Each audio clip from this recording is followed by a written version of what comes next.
Assalamualaikum warahmatullahi wabarakatuh. Alhamdulillahi rabbil alamin. Wassalatu wassalamu ala ashrafil anbiya'i wal mursalin. Habibina wa maulana Muhammadin wa ala alihi wa sahbihi ajma'in. Man yahdillah fala mudilla lah wa man yudlil fala hadiyalah. Qala al-musannif rahimahullahu wa nafa'ana bi'ulumihi fid darain amin. Summa qala, makalah yang keempat daripada Abu Bakar As-Siddiq, Abu ayah Bakar sama dengan Bikir. Bikr, Bakr artinya gadis. Salah seorang anak beliau perempuan gadis. Itulah satu-satunya istri Rasulullah yang gadis. Karena itu beliau disebut Abu Bakar, Pak Gadis. Siddiq artinya jujur. Jujur dalam imannya. Di antara peristiwa yang membuat beliau digelar As-Siddiq, orang jujur, adalah ketika peristiwa Isra Mi'raj.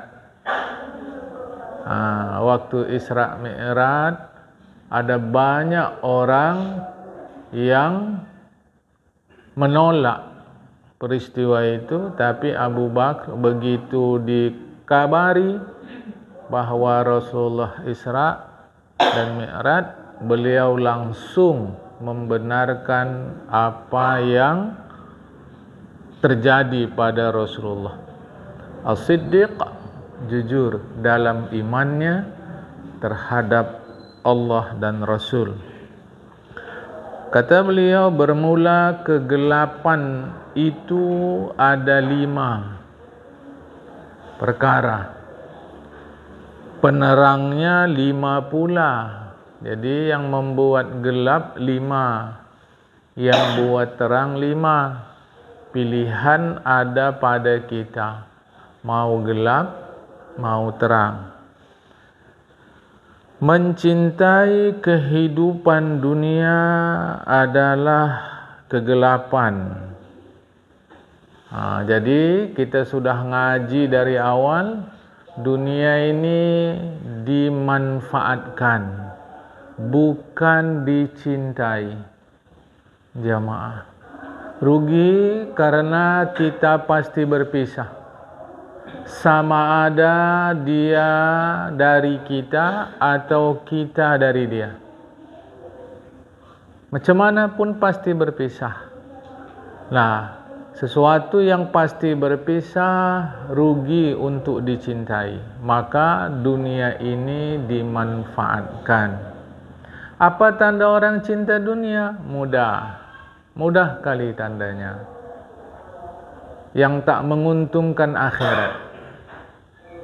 Sesedikit kita cinta dunia, sesedikit pula kita melakukan yang tidak menguntungkan akhirat.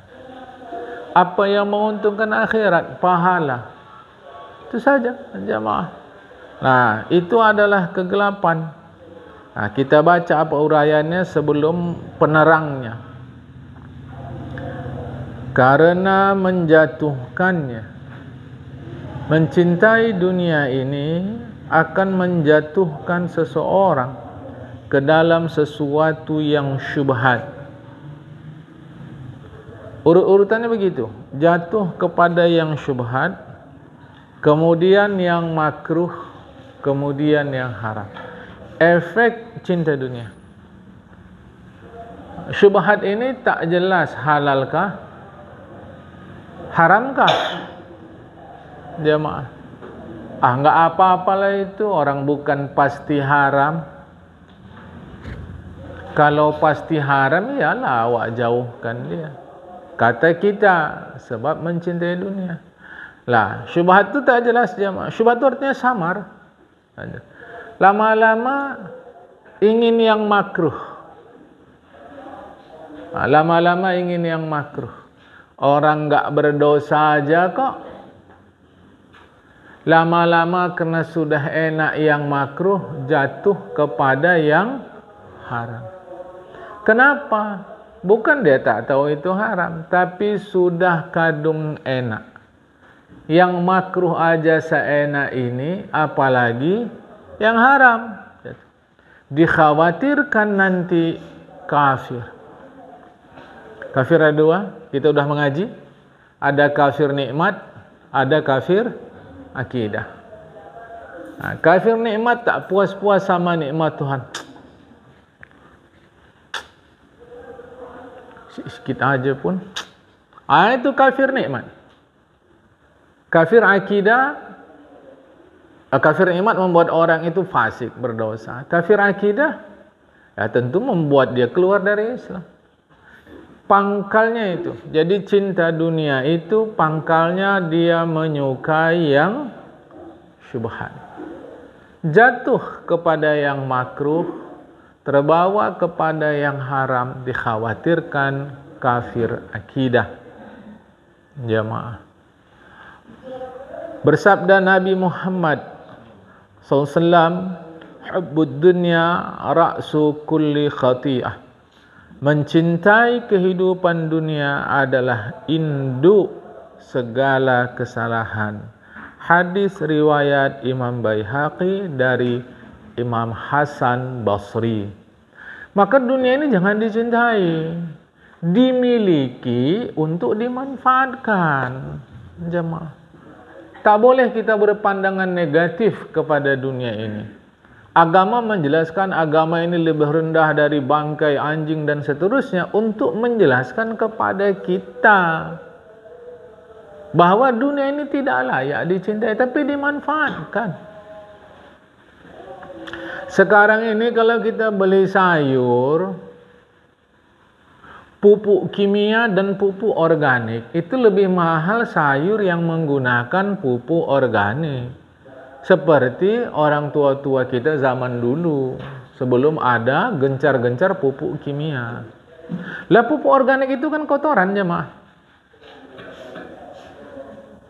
Fabrikasinya lebih bersih pupuk kimia.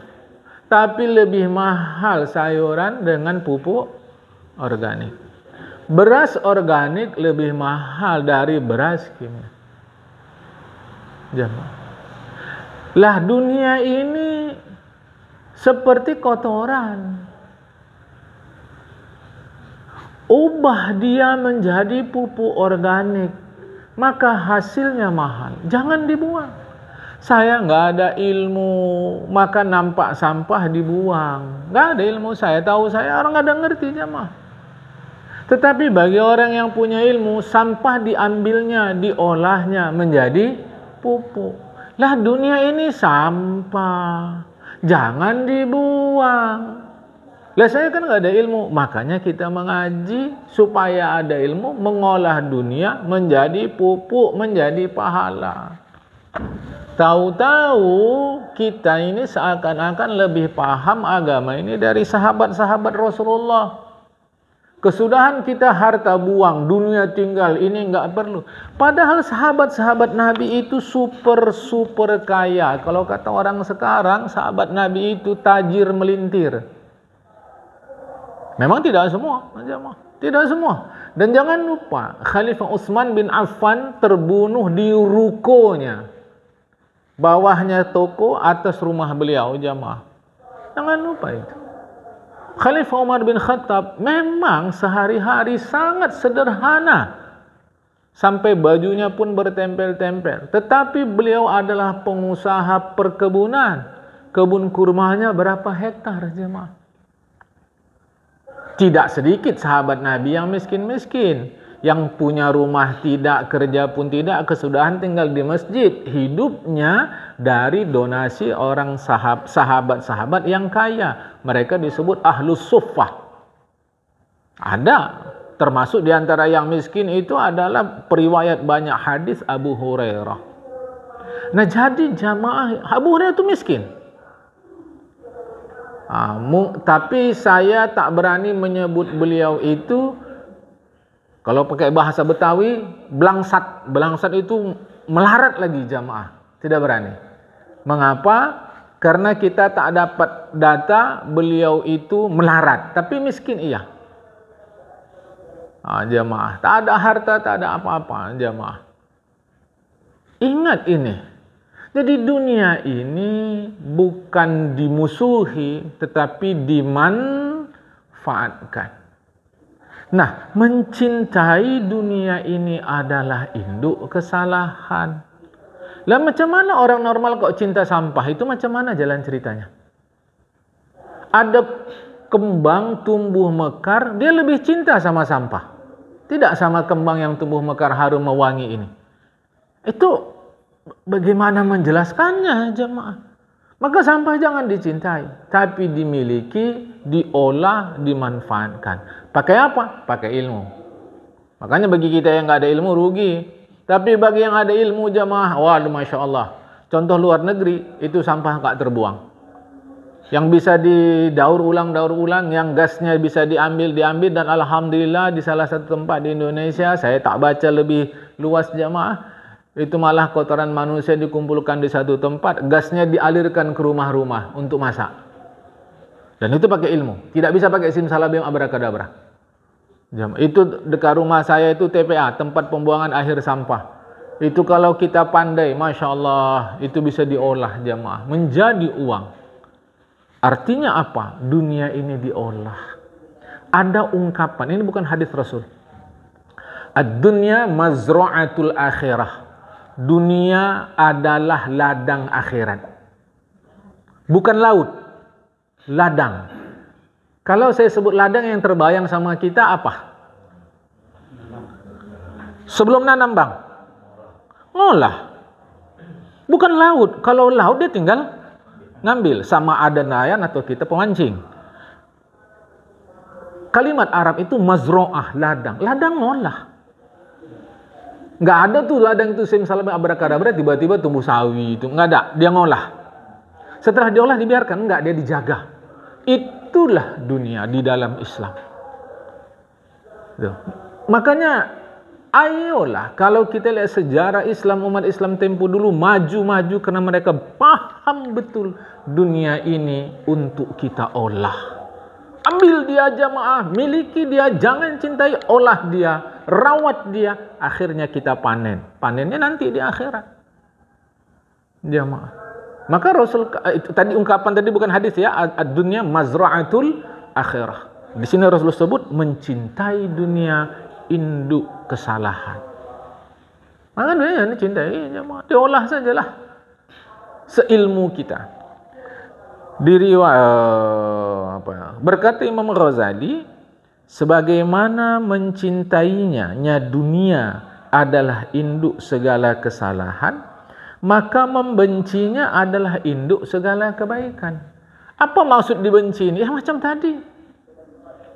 Risih kita sama kotoran, risih kita sama sampah, itu maksudnya jamaah. Maka kita buanglah kotoran, kita buanglah sampah. Tapi karena kita ada ilmu, kita ubah kotoran jadi pupuk. Mahal kali jamaah. Tes, belilah sayur organik, belilah beras organik. Mahal jamaah. Mesannya lucu pula saya rasa sekarang nih. Macam beras organik itu di kedai-kedai besar pula adanya. Yang beli orang hebat-hebat pula. Dalam hati kan ini kerja nenek-nenek awak yang lalu. Saya rasa tahun 70-an masih pakai organik lagi. Baru belakangan ada pupuk urea itu jamaah. Kok jadi sebegini hebat mahalnya jamaah. Lantas membeli yang organik ini menjadi penanda gaya hidup pula jamaah. Menunjukkan status pula lagi dia. Orang-orang kaya beli yang organik. Berubah zaman jamaah. Maka mau jadi kita orang-orang kaya di akhirat, organikkan dunia ini. Hasilkan pahala. Hasilkan pahala. Ingat ya, kita udah mengaji, ada ibadah mahdhah, ada ibadah ghairu mahdhah. Jangan salah-salah lagi ngajinya. Jadi kalau gitu nggak boleh lawak sana sini, maunya di masjid aja. Kalau ada yang bantah begini berarti dia belum paham pelajaran kita yang sudah berminggu-minggu, berbulan-bulan, bertahun-tahun lalu. Ibadah mahdhah, ibadah ghairu mahdhah. Itu maksud Imam Ghazali ya jamaah. Apa penerangnya? Mencintai dunia adalah kegelapan dan penerangnya adalah bersikap hati-hati. Seperti kata orang tua-tua kita dulu, bagaikan meniti buih. Nah, kalau anak sekarang kita bilang bagaikan meniti buih, dia bilang nggak masuk akal, kata dia. Ya memanglah nggak masuk akal, buih itu sentuh gini aja dah pecah dia. Ini mengajarkan kehati-hatian. Makanya kalau orang dulu itu sebelum berbuat dia akan timbang nanti masalah. Maka sebelum nanti masalah kita bincang ABCD-nya. Kalau orang sekarang enggak, hantam saja masalah nanti. Kalau orang dulu nanti masalah. Kalau orang sekarang masalah nanti. Udah ada masalah pening kepala dia. Udah ada masalah baru pening kepala dia. Itulah kalau bangsa secara agama jumpai ustadz apa doanya. Kalau yang enggak bangsa beragama itulah bangsa stres dia. Pergi tepi jalan, pergi tempat maksiat, lakukan maksiat jamaah. Kenapa? Dia enggak hati-hati. Lah kita dulu kalau nyebrang tengok kiri kanan. Kalau sekarang hantam saja dah. Suka hati jamaah dan makin ke belakang makin tidak berhati-hati orang. Maka penerang daripada kegelapan dunia adalah hati-hati. Apa itu hati-hati? Yaitu menjaga diri dari siksaan Allah dengan cara mematuhinya. Ikut sajalah apa kata Tuhan. Mustahil yang dibimbing Tuhan tidak selamatkan kita. Maka kalimat enggak cocok agama ni kurasa. Mustahil. Jamaah. Bahwa akal kita belum dapat memahaminya boleh jadi ya. Boleh jadi ya, saya tak tolak. Tetapi jamaah, oleh kerana sahabat imannya baik, maka ketika Rasul bilang aku dari Palestina, aku dari langit, yang imannya baik-baik itu, ya terima saja. Belakangan bagi kita semakin mudah mempercayai Isra dan Mi'raj itu. Jamaah, makin mudah. Dulu saya ibtidaiyah saya tahun 70-an jemaah. Guru aja menerangkan bahwa Rasulullah itu dibelah dadanya beberapa kali. Ada beberapa kali. Di antara yang pertama ketika dirawat oleh Halimah As-Sa'diyah. Kita sebut Halimatun Sa'diyah. Nama awak anak ibtidaiyah. Ya terima-terima saja cakap guru itu jemaah. Tapi makin kemari makin mudah kita menerimanya. Karena sekarang jantung kita pun bisa diangkat keluar. Sekarang ini jantung kita bisa diangkat keluar jemaah. Ya tapi tentu bius lah. Diperbaiki di segala macam. Untuk masukkan balik. Bahkan ada upaya untuk menggunakan jantung hewan mengganti jantung manusia yang nggak bisa dipakai lagi. Lama-lama saya pikir jadi makin mudah beriman ini. Makin mudah jemaah. Bahkan sekarang ini ada upaya orang silang jemaah. Silang. Tapi belum berhasil. Si fulan badannya rusak, udah mati. Badannya rusak, tapi kepalanya masih bagus. Si fulan yang satu kepalanya rusak, badannya masih bagus, masih deg jantungnya. Kepalanya yang satu badannya rusak diambil ke yang badannya bagus, kepalanya rusak. Ini sekarang yang percobaan diupayakan oleh para ahli jamaah. Dicobakan pada monyet hidup beberapa masa saja. Saya lupa jamnya. Jamaah. Artinya apa? Semakin mudah sekarang ini orang beriman terhadap penjelasan agama. Jadi saya katakan tadi, jaga diri dari siksaan Allah dengan cara mematuhinya. Sepintas nampak nggak cocok. Saya ditolak-tolak, saya tidak menolak balik. Kita jelaskan saja jemaah. Kadang-kadang macam kita ini, cobalah masuk akal tidak. Yang membatalkan wudhu buang angin. Justru ketika buang angin batal wudhu, duburnya nggak dibasuh. Yang dibasuh muka, tangan, diusap kepala dan kaki. Secara logis nggak cocok. Mestinya yang dibasuh adalah dubur, tapi dubur menjadi penyebab justru dia tidak dibasuh, tidak diapa-apain, jamaah. Akal nggak cocok. Tapi coba nanti diteliti. Jamaah yang dikasihi Allah Ta'ala, diriwayatkan bahwa Nabi Muhammad SAW bersabda, "Innaka lam tada' syai'an ittaqullaha illa a'taka khairan minhu." Sesungguhnya engkau tidaklah meninggalkan sesuatu karena berhati-hati dari melanggar hukum Allah Azza wa Jalla. Kau tinggalkan. Mengapa kau tinggalkan? Berhati-hati, takut nanti terlanggar hukum Allah. Tindakanmu itu tidaklah demikian, melainkan Allah memberi engkau sesuatu yang lebih baik dari yang engkau tinggalkan itu. Hadis riwayat Imam Ahmad dan Imam Nasai. Nggak usah lah ini, nanti takut kita bisa bahaya ini. Tinggalkan. Jamaah. Allah pasti ganti untukmu yang lebih baik dari yang kau tinggalkan itu. Makanya selalu saya nggak ngajarin doa jamaah. Selalu saya nggak ngajarin doa. Apa doanya supaya ini? Apa doa? Saya selalu nggak ngajarin doa. Karena kalau diajarin doa, orang lebih fokus pada doanya daripada perilakunya. Itu kenyataannya. Maka perilaku yang penting. Apa doanya supaya selamat sampai ke musalla? Baca ini. Bukan kita salahkan. Tapi dibaca pun doa kalau nggak hati-hati jalan ke musalla ini cebur juga. Maka coba hati-hati jamaah. Hati-hati. Saya berkali-kali bilang kepada kita, itu buat kita cemburu kepada para ulama itu. Kok macam gak ada seretnya rezeki orang itu jamaah. Karena kehati-hatian itu Tuhan pasti ganti yang lebih baik, bukan yang setara. Jamaah. Berhati-hati. Tapi karena orang sekarang awak jelaskan gini, ngapain itu? Yang haram aja awak susah dapat lagi yang halal saat ini. Yang ada yang penting duit banyak. Dah. Ya, kita tak bisa lagi lah jelaskan jemaah. Hadis riwayat Imam Ahmad, riwayat Imam Nasai. Itu yang pertama. Yang kedua, dosa adalah kegelapan dan penerangnya adalah bertaubat. Dosa itu kegelapan. Kita ingat loh, kita nggak ngurus orang, kita ngurus kebaikan diri masing-masing. Ayo cerita kepada diri masing-masing. Kita tidak berhak menghakimi apalagi menghukum orang. Saya juga sudah sampaikan, selama hidup kita, selama kita masih hidup, selama itu buku catatan masih terbuka. Apa saja bisa ditulis di situ. Kita yang hari ini tertulis putih, besok bisa tertulis hitam. Orang yang hari ini tertulis hitam, besok bisa tertulis cemerlang. Karena itu tidak ada hak kita menghakimi, menghukum orang. Kaji ini semata-mata untuk memperbaguskan diri kita sendiri. Oke jamaah. Lah, jadi dosa itu buat kita gelap loh. Buktinya dia buat dosa happy-happy saja. Ya, hati-hati. Salah satu watak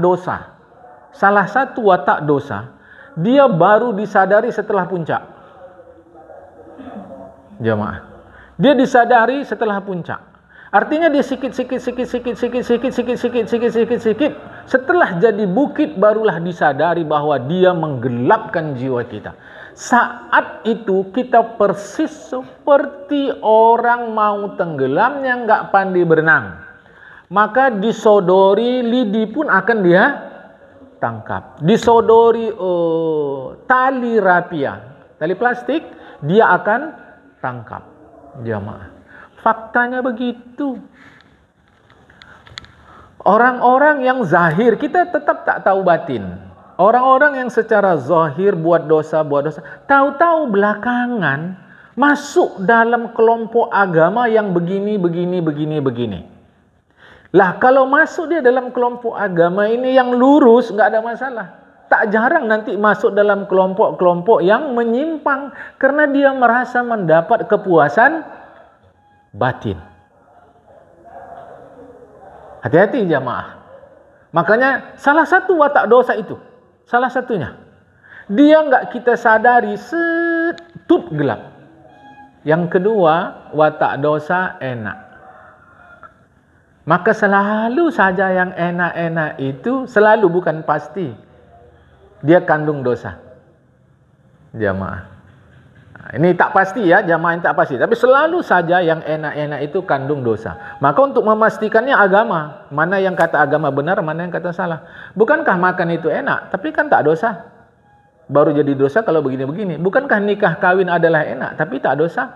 Bahkan nikah kawin itu ada bab khususnya dalam fikih. 1/4 fikih cerita tentang kawin. Jamaah. Tapi baru dosa bila begini. Dua itu adalah ciri atau watak daripada dosa. Nah, itu kegelapan. Makanya kita tengok orang buat dosa itu enak aja, enggak ada susahnya, gembira aja jemaah, gembira saja. Tapi nanti satu masa, inilah dia. Ada yang masuk pengajian ini, ada masuk pengajian itu. Padahal pengajian ini kita tahu enggak benar. Tapi kalau kita bilang enggak benar, dia tetap enggak nerima. Kenapa? Mabuk. Sedap rasa dia di situ jemaah. Penerangnya adalah taubat. Diriwayatkan bahwasanya Nabi Muhammad SAW bersabda, "Al-'abdu idza akhta'a khati'atan nukitat fi qalbi nuqtatun sauda'u." Ila akhir ma qalahu Rasulullah Muhammad sallallahu alaihi wasallam. Seseorang manusia apabila berbuat satu dosa, maka dititikkan di dalam hatinya titik hitam. Janganlah tergambar sama kita titik hitam begitu, enggak, karena ini persoalan abstrak jamaah. Apabila dia berhenti dan meminta ampun dan bertobat, berkilatlah hatinya, jiwanya.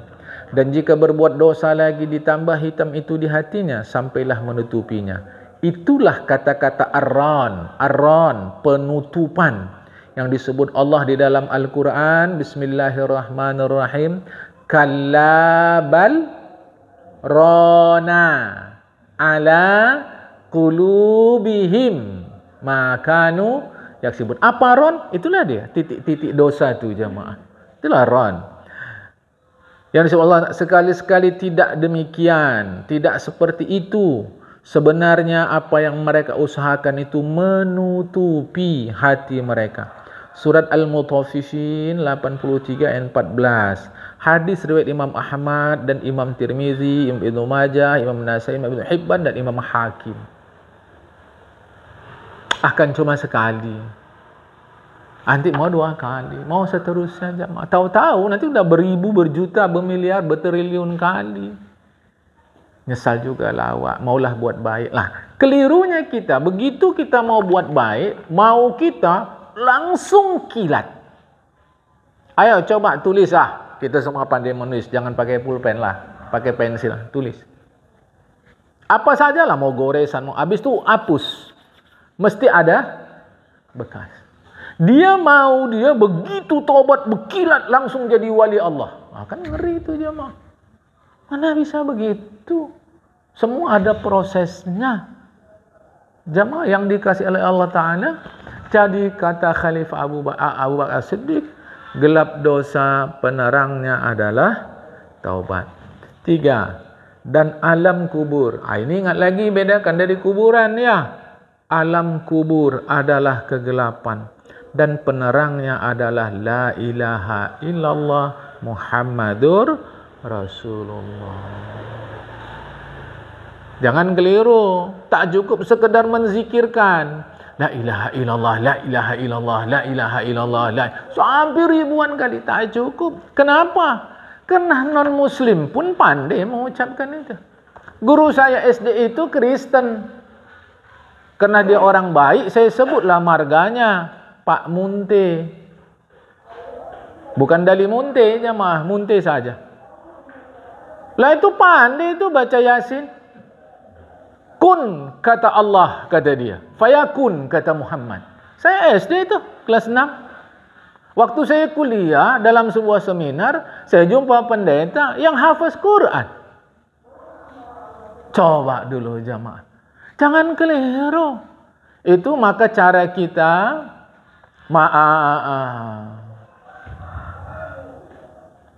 Asy'ariyah, cara kita Asy'ariyah itu ada ngaji sifat 20. 20 wajib, 20 mustahil, 1 jaiz. Itu terkandung dalam la ilaha illallah. Rasul 4 wajib, 4 mustahil, 1 jaiz. Terkandung dalam Muhammadur Rasulullah. Maka ketika kita mengucapkan la ilaha illallah, kandungannya padat, baru betul.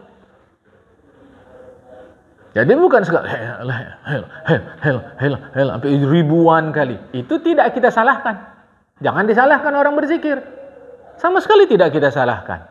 Tetapi hati-hati kalau mau kenyang, cara kita, orang kita Medan sini, jangan makan tuh gula kapas. Jangan makan gula kapas walau nampaknya besar.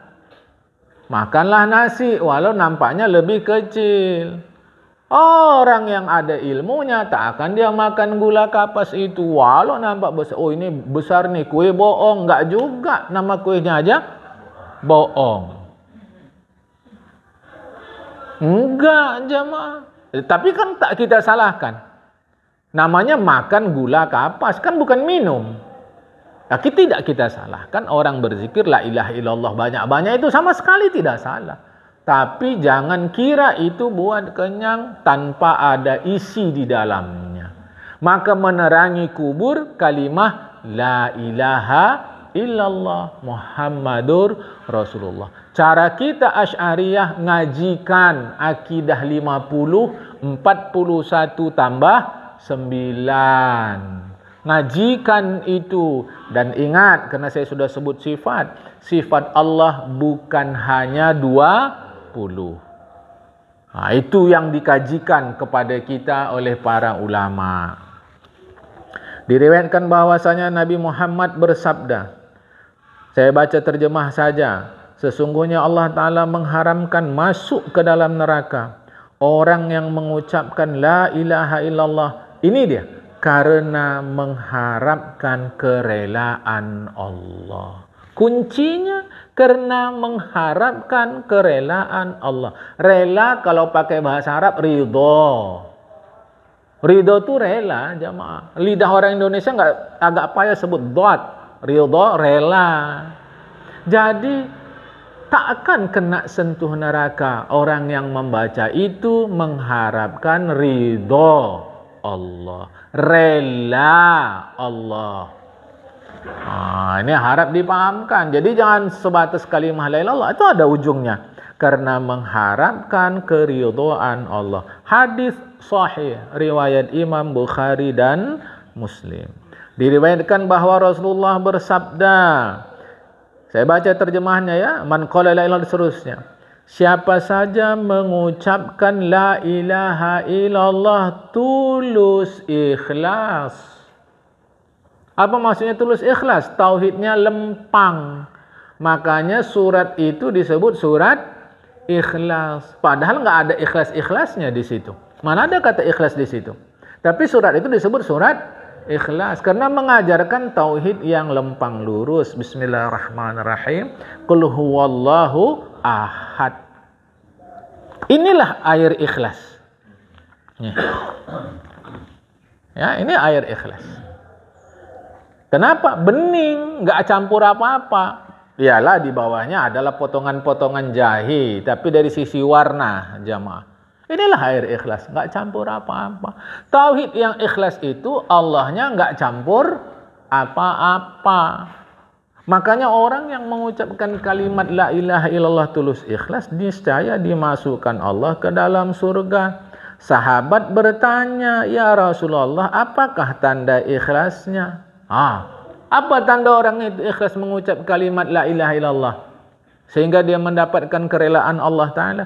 Jawab beliau, bahwasanya kalimat itu menghalangi kalian dari segala yang diharamkan Allah kepada kalian. Hadis riwayat Khatib. Orang yang membaca kalimat itu karena mengharap ridho Allah, rela Allah, berarti dia bacanya ikhlas. Apa tandanya ikhlas? Kalimat itu menghalangi dia dari yang diharamkan Allah. Baca la ilaha illallah 1000 kali. Habis itu gosip juga. Gosip kan bahasa Indonesia atas ghibah. Berarti la ilaha illallahnya tidak ikhlas. Tak dapat rela Allah, tak dapat juga penghalang neraka. Agama ini jelas jamaah, nggak ada remang-remang. Kurasa agaknya barangkali kalau tak silap, nggak ada, terang. Wirid rajin, gosip jalan terus. Berarti baca la ilaha illallahnya tidak ikhlas. Kok kau tahu isi hati orang? Tidak, yang sebut Rasulullah. Kita tetap tak tahu isi hati orang. Rasulullah sebut, sahabat tanya. Itu kalau sahabat bertanya itu dia untuk nambah ilmu, nambah iman, nambah amal. Bukan untuk menguji. Kalau sekarang ini orang nanya sama guru untuk menguji gurunya. Kalau bisa dijawab terus ngaji, kalau enggak enceng. Atau dia ngadu gurunya, diadunya guru sini sama sana. Atau dia mau banding-bandingkan jawaban mana yang cocok dengan dia itu diamalkannya. Makanya kita enggak maju-maju dalam ilmu. Sahabat tidak begitu, tanya apa dan ikhlasnya ya Rasulullah? Kalimat itu menghalangi kalian dari yang diharamkan Allah. Jelas agama jamaah. Ya, itulah penerang kubur. Jadi penerang kubur bukan lampu merkuri yang ribuan watt itu supaya cerah, kok tidak. Seram kali kuburannya, gelap kali itu kata mata kita. Boleh jadi dia di alam kuburnya terang benderang. Ya. Berikut tambahan. Dikatakan ada 7 perkara yang dapat menerangi kubur. Pertama, ikhlas dalam beribadah. Ikhlas. Mau terang jamaah, ikhlas. Apa ikhlas? Mudahnya kalau untuk kita ikhlas ni harap pahala, titik. Mau ustadznya terkenal tidak terkenal, mau ustadznya bertitel tidak bertitel, yang penting kalau ngajinya lempang lurus membawa kebaikan, saya datang. Ikhlas, harap pahala. Kedua, yang membuat terang kubur, berbakti kepada kedua orang tua. Tapi yang salah tetap salah, yang benar tetap benar. Tolong dulu, udah lama nih, kau belikan dulu sebanyak-banyak botol kecil aja. Coba anak ngaji, inilah bahagian berbakti kepada orang tua. Enggak nurut payah lah, tidak. La ta'ata li makhluqin fi maksiatil khaliq. Hadis sahih riwayat Imam Bukhari. Tidak boleh patuh kepada siapapun kalau itu mengakibatkan durhaka kepada Allah. Nanti kalau nggak belikan, ayah awak sakit hati, marah, dikutuk nyawa, biar aja. Itu bukan disebut anak durhaka. Anak mau tutup aurat, orang tua bilang nggak usahlah, kurang cantik kau cantiknya terbuka. Ya udahlah, nggak usah tutup, daripada tutup nanti mak awak sakit hati, payah pula hidup awak. Rezeki susah, mati payah. Bukan ikut agama. Jadi orang tua sakit hati nggak durhaka, enggak. Dia melawan hukum Allah nggak dipatuhi. Berbakti kepada orang tua sepanjang itu sesuai dengan aturan agama. Anak mau sama jantan yang satu nih. Kenapa? Tahu dia. Udah ada mata-mata si anak memata-matai si jantan nih. Tanpa si jantan nih tahu, ibadahnya bagus, pergaulannya bagus. Cuma memang kerjanya itulah GM telur gulung. GM, tahu GM ya? General Manager telur gulung. Dia jual telur gulung tepi jalan. Itu kerja dia. Tapi udah dimata-matai sama si gadis. Ini sembahyangnya luar biasa. Pernah kita tes kejujurannya jualan. Jujurnya luar biasa. Ayah mak tak mau. Maunya sama yang kerja di kantor gubernur. Anak tahu waktu dia masuk nyogok. Anak sekarang jamaah ligat kali pengetahuannya dibanding kita. Tahu dia, ayah mak, kau mesti ikut. Kalau enggak, durhaka kau. Enggak berkat nikah kau. Enggak ada sakinah mawaddah. Patuh juga si anak. Salah. Tak usah ikuti orang tua aja mah. Nikah sendiri. Diusir orang tua, pergi. Tak ada masalah. Kenapa? Mati kita, ayah mak tak akan bisa bantu. Saat sakaratul maut jamaah. Jadi berbakti kepada orang tua itu sepanjang sesuai aturan agama. Kalau ada anak durhaka, mengapa tidak ada orang tua celaka? Apalagi makin deras informasi saat ini, berapa banyak orang tua yang menghancurkan anaknya. Jadi mau terang kubur, berbakti kepada orang tua. Dah tahu si anak kalau ayahnya kasih duit menjudi, anak dah tahu, maka dia tak pernah ngasih duitnya sama si ayah. Tak pernah. Dan dia tak dapat jalan macam mana cara ngasihnya yang lain. Nggak dapat jalan. Tahu-tahu saudara-saudara family bilang, dasar anak pelit, anak durhaka, udah kerja bukan mau bantu orang tua. Tengoklah ayahnya ngadu sama aku, pakciknya. Kalau cara Melayu itu angah ya, angah. Ada angah, ada ulung ya. Jam urutan tu penting tu. Kan? Mawak kasih tahu ayahnya, tengok pelit kalian, durhaka, nggak ada guna dia hidup. Anak tahu persis bila ayah dikasih pasti menjudi.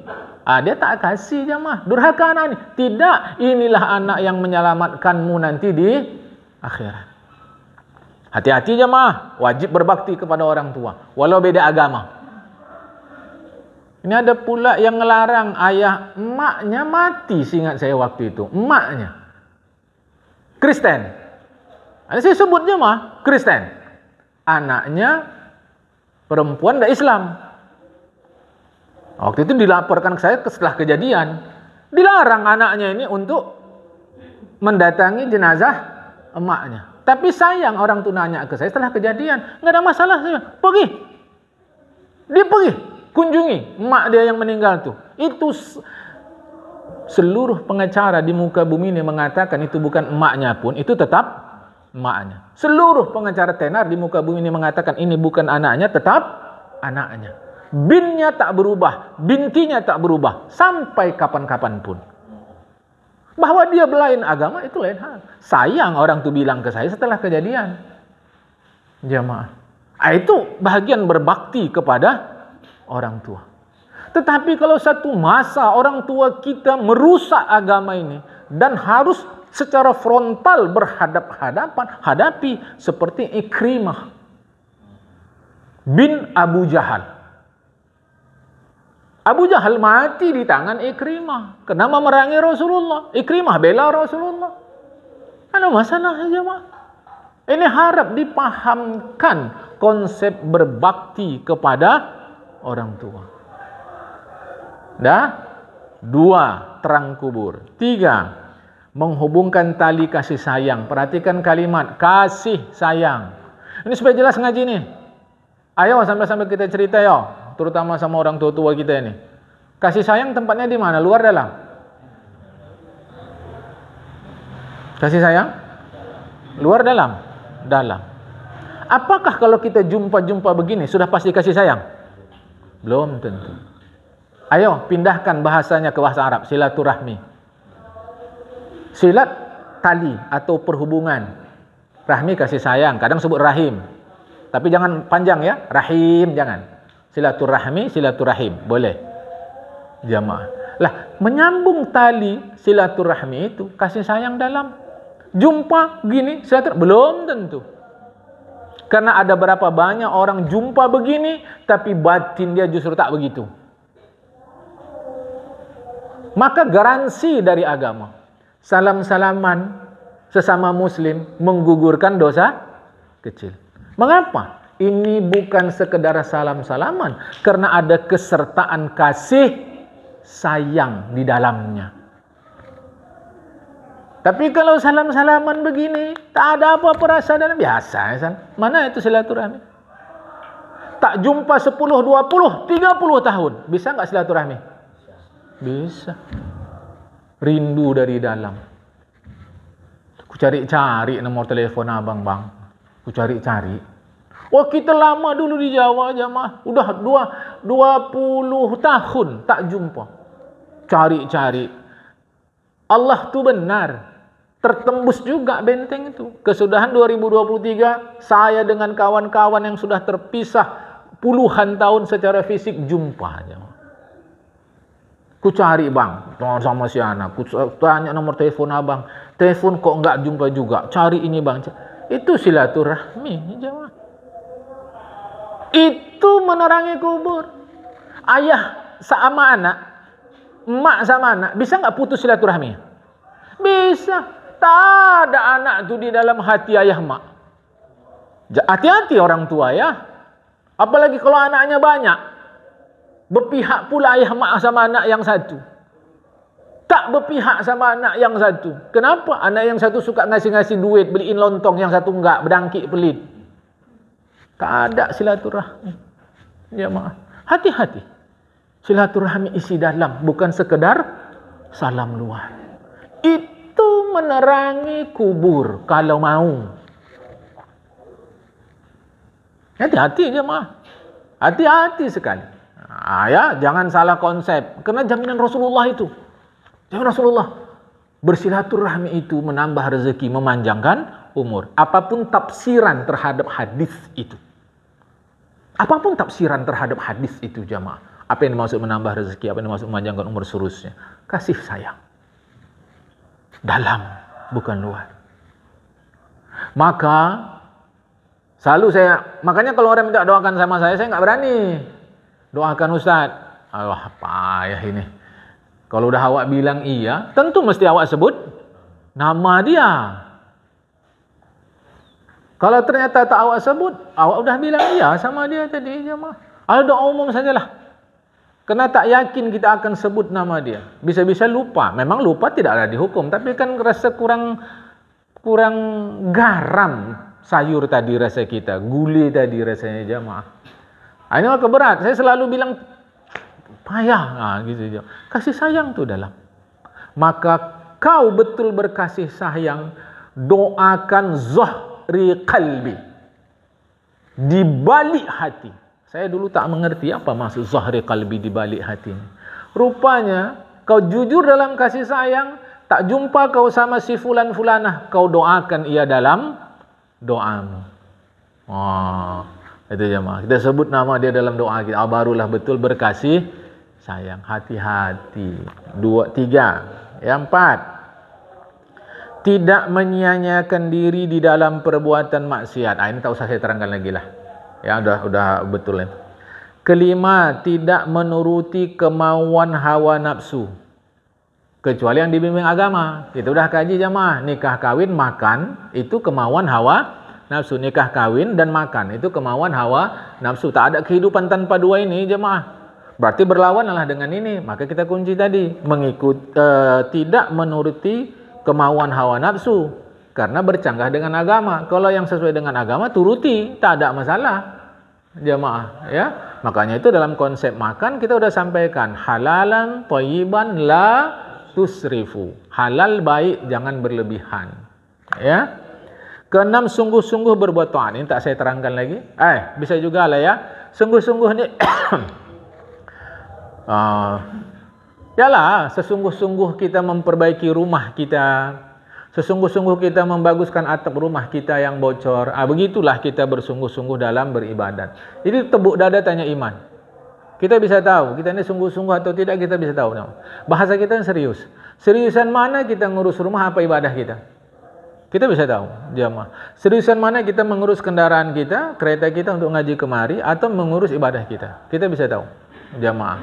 Ya. Yang 7, banyak mengingat Allah Ta'ala. Ini sudah tentulah jemaah ya. Banyak mengingat Allah Ta'ala. Mengingat ini tak mesti pula disebut-sebut Allah, la ilaha, tak mesti. Itu baik, itu tak ada masalah sih, tak ada masalah sama sekali jemaah. Tetapi mengingat ini sebagaimana kita mengingat uang. Jemaah. Begitulah. Pernah kita sebut-sebut uang atau duit lah, kalau masalah duit enggak jemaah. Tapi dalam hati kita duit. Nengok pohon tumbang, yang ditengok duit. Awak nengok pohon tumbang menghalangi jalan, dia nengok pohon tumbang duit. Itu zikir. Payah awak ingat Allah nih. Macam mana cara kita ingat duit? Coba pindahkan ke mengingat Allah. Jemaah. Kita tahu sendiri itu. Orang banjir sedih, dia banjir senang, can duit nih. Coba. Tembus, itulah kasyaf tuh jemaah.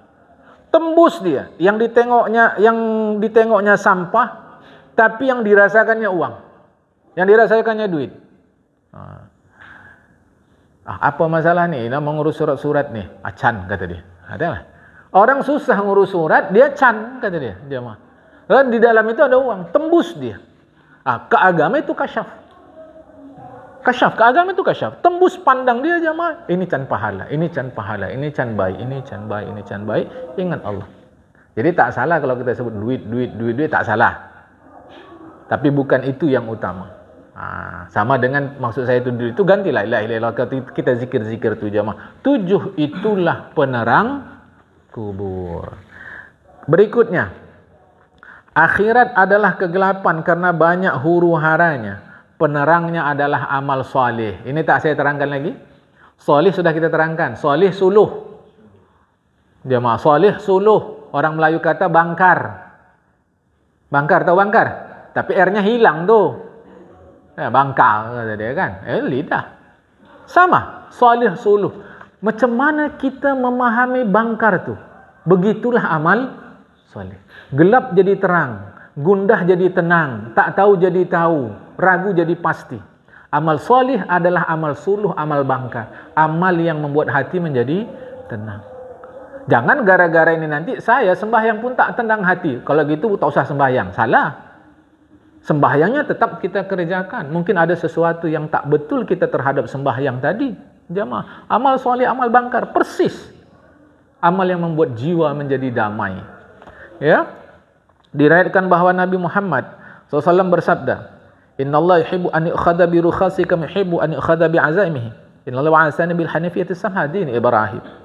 Sesungguhnya Allah menyukai diamalkan keringanan-keringanan yang diberikannya, sebagaimana ia menyukai diamalkan hukum-hukumnya yang semula sebelum dimudahkan. Allah, kita lihat ya, Allah suka diamalkan keringanan-keringanannya. Keringanan itu adalah rukhsah. Perempuan haid, jangan sembahyang, jangan puasa, amalkan. Bukankah ada perempuan non-muslim yang haid juga, dia tak puasa, dia tak sembahyang? Tapi tak sama nilainya tu, karena kita mengamalkan keringanan rukhsah dari Allah, maka kita tak sembahyang, tak puasa dapat pahala. Kalian orang musafir, sembahyang tu jamak dan qasar, kerjakan. Allah suka itu. Cuma Imam Ghazali katakan kalau sampai 3 marhalah, 2 sampai 3 marhalah, sebagusnya tak usah diamalkan. Tapi kalau sudah 3 marhalah ke atas, sebagusnya diamalkan. Sebagusnya afdol. Afdol mana kalau kita musafir, jamak, qasar, atau tak usah jamak, tak usah qasar? Afdol mana? Sedangkan kita sudah musafir. Imam Ghazali katakan, kalau sampai 3 marhalah saja, jadi 2 ke 3 marhalah, afdolnya tak usah diamalkan. 3 marhalah lebih diamalkan. Kan senang. Jadi saya bilang, buat aja. Kita sudah lebih dari, kita sudah 3 marhalah ke atas. Ya jamak saja, zuhur sama asar. Begitu kita jamak, kita qasar, kan enak. Kita sudah mengamalkan kemudahan rukhsah dari agama. Jamaah, jangan paksa diri. Tak bisa berdiri, duduk, untuk apa malu sama orang? Justru kita duduk, pahalanya sama 100% dengan orang yang sanggup berdiri. Tambah satu lagi, kita mengamalkan rukhsah agama. Akan enak. Ini kena malu sama orang, dipaksanya berdiri. Padahal dia sudah boleh duduk. Allah suka keringanan yang Allah berikan itu diamalkan, sebagaimana Allah suka hukum semula. Hukum semula itu namanya azimah.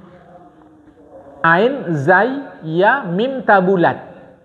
Azimah cara Arab, azimat cara Iran. Ain, zai, ya, mim, tabulat. Itu namanya hukum semula. Jamaah, hukum semulanya solat begini. Hukum semulanya zakat begini. Sebelum ada keringanan. Hukum semulanya zuhur 4 rakaat. Keringanannya boleh jadi 2 rakaat. Hukum semula itu namanya azimah. Bahasa Arab, cara Iran azimat. Tetapi di Indonesia azimat jadi jimat. Jimat artinya benda-benda yang dianggap punya kekuatan jin. Ini jadi perubahan bahasa jamaah. Nanti ahli bahasa lah yang memahaminya itu. Tetapi saya ingin mengajak kita. Allah suka kemudahannya diamalkan sebagaimana azimah. Sesungguhnya Allah mengutus aku membawa agama lurus lagi mudah. Itulah agama Nabi Ibrahim. Kunci. Lurus lagi mudah. Maka kalau kita mengamalkan agama Islam ini ada yang sulit, dipastikan itu bukan ajaran Islam. Ajaran Islam mudah, ringan, ngantuk, tidur. Jangan sembahyang. Jelas itu petunjuk Rasulullah. Jangan paksakan diri. Makanya saya berani mengatakan manusia paling enjoy di muka bumi ini adalah Rasulullah. Kenapa ringan? Sanggup puasa, tak sanggup buka. Bisa qadha, tak bisa bayar fidyah. Tak bisa bayar fidyah, udah nerima fidyah sampai senyum Rasulullah. Ya Rasulullah, aku buat maksiat gini. Singkatnya, denda maksiat itu yang nerima si pelaku maksiat. Itu singkat cerita hadis itu jamaah. Karena dia melakukan pelanggaran di siang Ramadan. Udahlah ambil untuk kau, kata Rasulullah. Sampai senyum Rasulullah. Mudah. Jadi kalau kita melaksanakan agama yang terasa sulit, berat, kita pastikan itu bukan dari Islam. Atau yang kedua, kita pastikan orang yang mengamalkan ini belum mengerti. Jamaah. Ngapa nggak sembahyang? Nggak ada telekung. Mesti pakai telekung. Sembahyang. Kan yang penting tutup aurat, bukan telekung. Cara laki-laki pula pakaian awak kotor. Lah, kotor rupanya najis. Apa masalah sembahyang aja kotor-kotor? Tak enak lah. Okey, bersihlah. Tapi pulang dulu. Pulanglah. Jauh kali rumah awak. Memang dasar kamu sembahyang kau. Titik. Bes. Kotor najis. Kan tidak. Ya udah sembahyang aja. Apa masalah? Kita mau pulang nanti waktu belum tentu dapat. Perkara enak tak enak memang tak enak lah. Masa menghadapi Allah kotor begini? Tapi situasi sekarang begini. Nggak ada masjid. Awak pergi wisata. Mau sembahyang tak ada masjid. Situ kan bisa tanah-tanah tuh. Masa di tanah-tanah? Jadi di mana? Masjid. Sini tak ada masjid. Udah tak usah sembahyang aja awak. Mesti gitu. Asalkan tempat tuh tak nyata-nyata ada najis. Bisa sembahyang situ? Bisa. Apa masalah? Nggak tahu arah kiblat, jangan bohong. Sekarang orang rata-rata punya Android. Install aplikasi kiblat, kenapa? Kan bisa diarahkan. Kan belum pasti. Mauan pasti mana? Kau pasti berdosa apa belum pasti sembahyang? Arah kiblat, kata kita. Kadang-kadang perlu juga ketus begini jamaah. Kan dapat, udah sembahyang. Malu lawak nampak-nampak orang. Oh, mau nggak nampak orang? Pergi ke hutan sebelah sana tuh. Dekat wisata kita nih 3 km dalam tuh ada hutan. Pergi sana sembahyang. Kok marah Pak? Bukan marah, kau menggajahi, kata kita. Ini wah ada mudah. Sembahyang jamaah. Ustadz tadi sikit air di baknya, berwudu aja dia bisa. Bininya tak bisa. Mesti penuh bak tadi. Coba dulu. Ini ustadz yang saya ceritakan, ustadz lurus nih. Ustadz lempang, ustadz akhirat. Jamaah. Sedap, bisa. Ya apa masalah? Coba jamaah. Karena Rasul sudah katakan, aku diutus membawa agama yang lurus lagi mudah. Tapi bukan dimudahkan. Itu salah. Makanya saya berani bilang begini jamaah. Mungkin kalau kita nggak sanggup nerima, saya minta izin. Kalau berat Islam ini tinggalkan aja, udah apa boleh buat.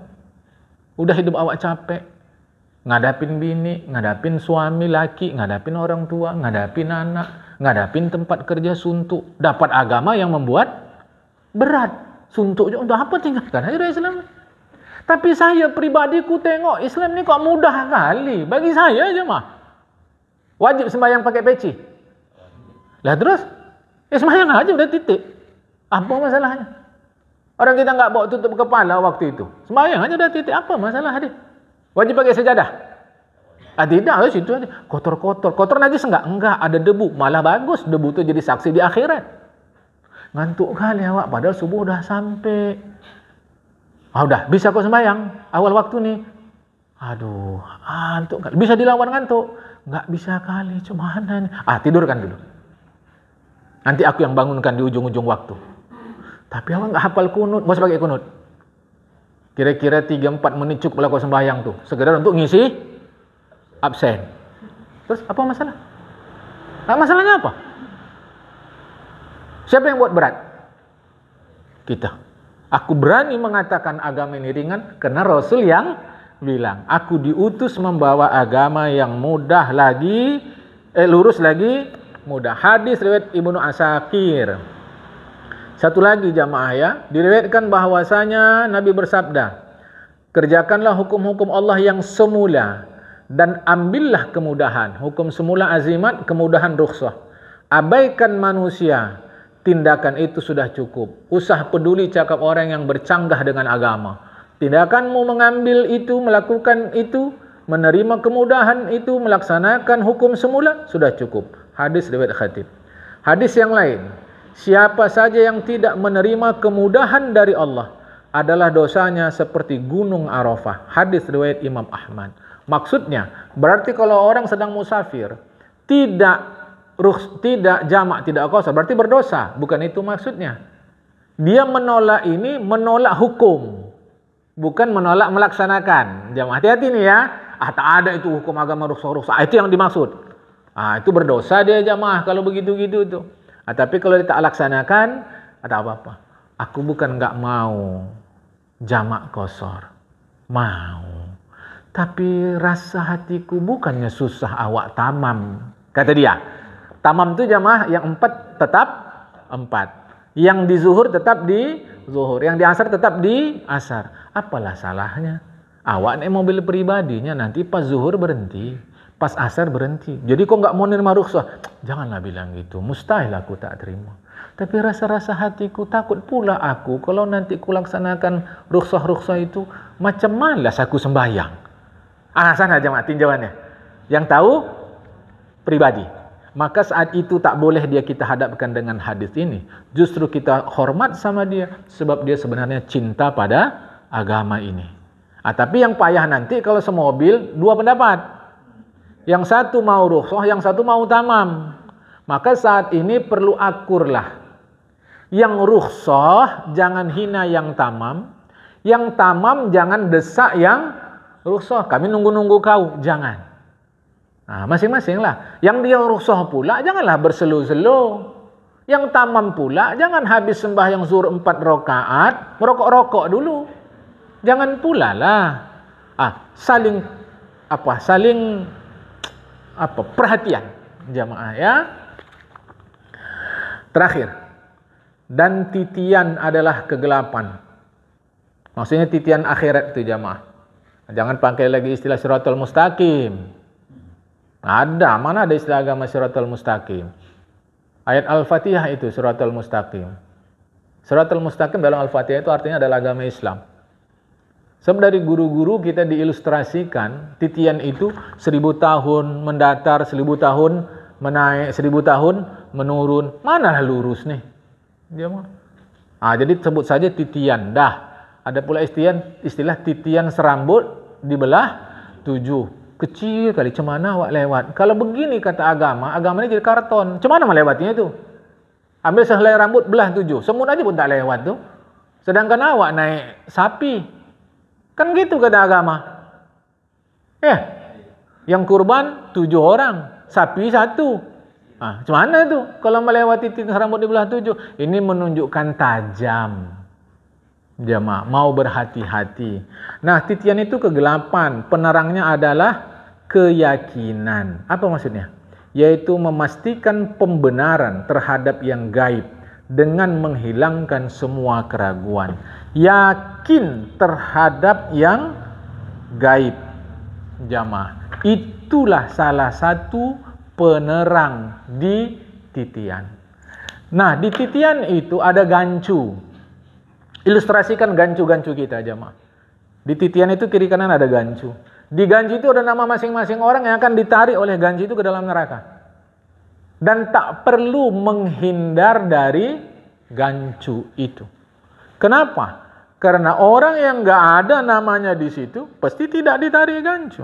Yang ada namanya di situ pasti ditarik. Jamaah. Di kiri kanan kata Rasulullah Muhammad SAW. Maka urusan kita adalah membuat titian itu ada penerang. Wallahul muwaffiq ila aqwamit thoriq. Assalamualaikum warahmatullahi wabarakatuh.